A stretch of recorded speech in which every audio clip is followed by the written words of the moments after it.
Supreme কোর্টের পরবর্তী প্রধান বিচারপতি হিসেবে বিচারপতি বি.আর. গগৈর নাম সুপারিশ করলেন বর্তমান প্রধান বিচারপতি সঞ্জীব খান্না।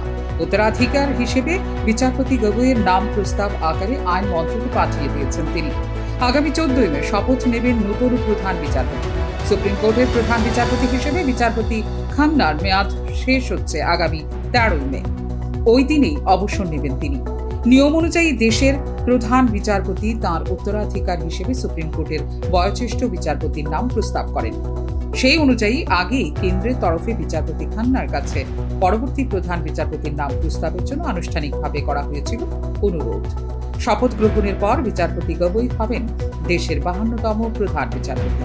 তবে প্রধান বিচারপতির চেয়ারে বিচারপতি গগৈয়ের মেয়াদও হবে না খুব বেশি দিনের।